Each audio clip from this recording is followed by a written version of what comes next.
பொள்ளாச்சி அருகே சாலையோரம் சுற்றித் திரிந்த ஒற்றை யானை காரை முட்டி பள்ளத்திற்குள் தள்ளிய சம்பவம் அதிர்ச்சியை ஏற்படுத்தியுள்ளது. வாகனத்திற்குள் சிக்கி தவித்த மின்வாரிய ஊழியர்களுக்கு நடந்தது என்ன? பொள்ளாச்சி ஆனைமலை காட்டுக்கு நான் தான் ராஜா என்பது போல் சாலைகளில் ராஜநடை ஓட்டு திரிந்த இந்த ஒற்றை யானைதான் மின்வாரிய ஊழியர்களுக்கு ஷாக் கொடுத்துள்ளது. செவனேன தனது வழியில் யானை சென்று கொண்டிருந்த போது காரில் இருந்து ஒருவர் கீழே இறங்கி எட்டி பார்த்ததால் உயிர் பயத்தை காட்டியுள்ளது.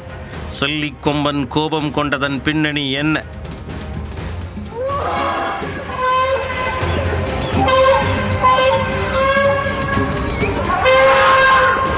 கோவை மாவட்டம் பொள்ளாச்சி அருகே ஆனைமலை புலிகள் காப்பகம் அமைந்துள்ளது. இதன் அருகே ஆழியார் அணை, கவியருவி மற்றும் நவமலை சுற்று வட்டாரத்தில் ஒற்றை ஆண் யானை ஒன்று உலா வருகிறது. கேரள மாநிலத்தில் இருந்து இடம்பெயர்ந்து வந்த செல்லிக்கொம்பன் என்ற இந்த யானை வனப்பகுதியில் இருந்து வெளியேறி வால்பாறை சாலையில் சுற்றித் திரிகிறது. இரவில் காட்டுப்பகுதியில் நடமாடிய யானை கடந்த சில நாட்களாக பகல் நேரத்திலேயே சாலையோரம் புற்கடை மேய்ந்து சென்றது. அங்கு வனத்துறையினர் சென்றாலும் இது எங்க ஏரியா, யாரும் உள்ளே வராதீர்கள் என்ற ரேஞ்சில் தனக்கான இரையை பொறுமையாக நின்று சாப்பிட்டு விட்டுத்தான் இடத்தை காலி செய்கிறது. சாலையில் ஒய்யாரமாக ராஜநடை போட்டு திரிந்த யானைக்கு பின்னால் சுற்றுலா பயணிகள் பலரும் அச்சமின்றி கார் மற்றும் பைக்கில் பின்தொடர்ந்து சென்றனர்.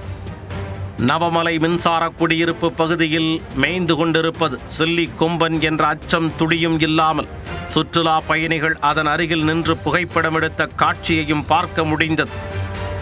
இந்த நிலையில் நவமலை பகுதியில் உள்ள மின்வாரிய இடைநிலை பொறியாளர் விஸ்வநாதன் அலுவலக பணிகளை முடித்துவிட்டு சக ஊழியர்கள் இருவருடன் காரில் சென்றுள்ளார். வால்பாறை சாலையில் சென்றபோது எதிர் திசையில் யானை உள்ளதா என ஒருவர் காரில் இருந்து கீழே இறங்கி பார்த்துள்ளார். அவர் எட்டி பார்த்ததை சற்று தொலைவில் நின்றிருந்த யானை பார்த்துள்ளது. அப்போது திடீரென கோபம் கொண்ட செல்லிக்கொம்பன் காரை நோக்கி ஆக்ரோஷமாக ஓடி வந்தது. அதைக் கண்டு அச்சமடைந்தவர்கள் காரை பின்னோக்கி ஓட்டியுள்ளனர். ஆனால் சாலை ஏற்றமாகவும் வளைவாகவும் இருந்ததால் வேகமாக பின்னோக்கி ஓட்ட முடியாமல் போய்விட்டது. அதற்குள் நெருங்கி வந்த யானை காரை மூர்க்கமாக முட்டி பள்ளத்திற்குள் தள்ளிவிட்டு அங்கிருந்து திரும்பிச் சென்றது.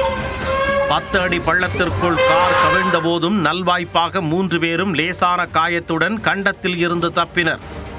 தகவல் அறிந்து ஆனைமலை புலிகள் காப்பக பொள்ளாச்சி வனச்சரகர் ஞான பாலமுருகன் தலைமையிலான வனத்துறையினர் சம்பவ இடத்திற்கு விரைந்து வந்தனர். அவர்கள் செல்லிக்கொம்பனை அடர்ந்த வனப்பகுதிக்குள் விரட்டும் பணிகளில் ஈடுபட்டுள்ளனர்.